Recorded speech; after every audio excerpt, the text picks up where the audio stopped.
Numbers பாருங்கள் 1 2 6 24 120.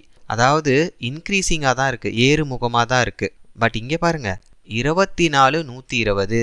இந்த இடத்துல சடனாக இன்க்ரீஸ் ஆகுது. புரியுதுங்களா என்ன சொல்ல வரேன்னா? இப்போ சடனாக இன்க்ரீஸ் ஆகிறப்ப இது என்ன கான்செப்ட் வரும்?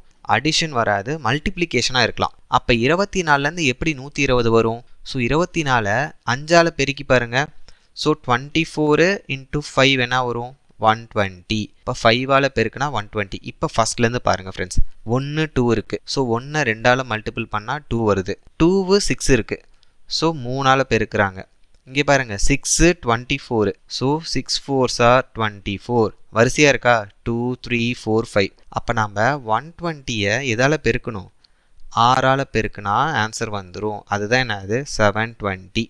ஆப்ஷன் சியில் தான் இருக்குது. ஆல்ரெடி இதே கொஸ்டின் நம்ம டிஸ்கஸ் பண்ணியிருக்கோம். இன்றைக்கி எக்ஸாம்லேயும் கேட்டிருக்காங்க.